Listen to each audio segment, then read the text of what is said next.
You're speaking to us from Calabasas, California. How are you treated by others in the film industry for your pro-life views and pro-family views? Are you respected? I try not to pay too much attention to whether or not people like me. My view is I have a couple of people that I deeply respect. My wife is one of them. I have a couple of really close friends. And then, of course, God. And if I can live my life in a way that is really for an audience of one person and look for the applause of heaven and have the respect of my wife and a couple of people that I know are full of wisdom and want the best for me and for my family, then I'm going to take my cues there. There's not too many people that I can say in this world that I admire. And, I think because it takes a lot for someone to move that needle, for me anyway. And the way that you do that is to be a person that stands for something in the face of much opposition and adversity. And when it's the caveat, the major caveat that catches my attention is when you do it for the Most High.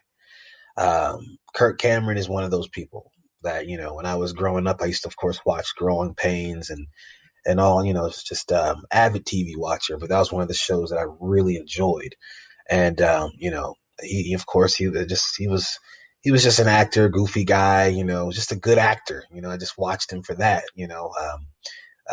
but as I grew up, I started to learn that he was an avid Christian and that his faith was kind of the major factor that motivated him. It was the thing that, it was his foundation. And, we read about Hollywood and how they get down there and how everyone's pretty much into a free type of lifestyle, free flowing, free spirit lifestyle. Where they adopt all sorts of different practices and different, just sort of secular ideas. And,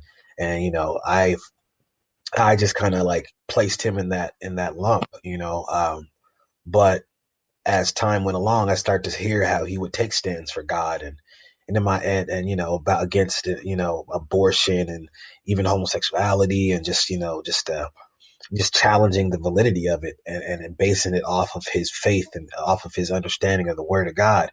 And just hearing how pretty much Hollywood just ostracized him and kind of like made him an outcast and you would think that with time he would he would probably give up his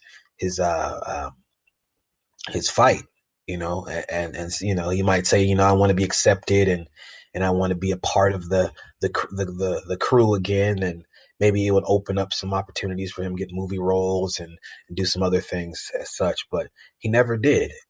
What he did was he started to use his talents to make films that would support the family, that show God in the light, that in giving praise to God and showing Him in the right light, and just showing us, the viewer, how a Christian family should live and how we should value God.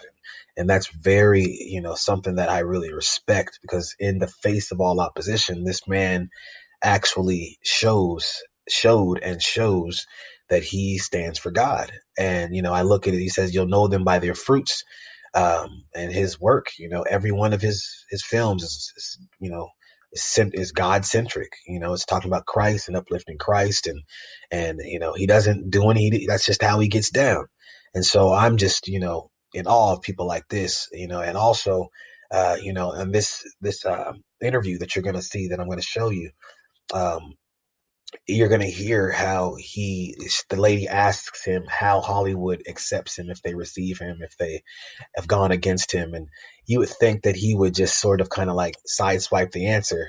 And he kind of does, but he's very honest. He goes into discussing how the people that uh, that he's really trying to impress, and those people that he's really trying to get the applause from, is his family, his wife and his kids, and those that love him. And then he starts talking about how the biggest applause, the biggest gratification he can have is to get the applause from heaven.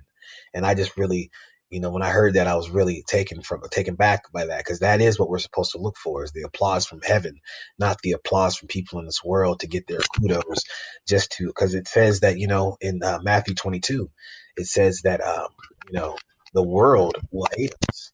The world will hate those for Christ's name's sake.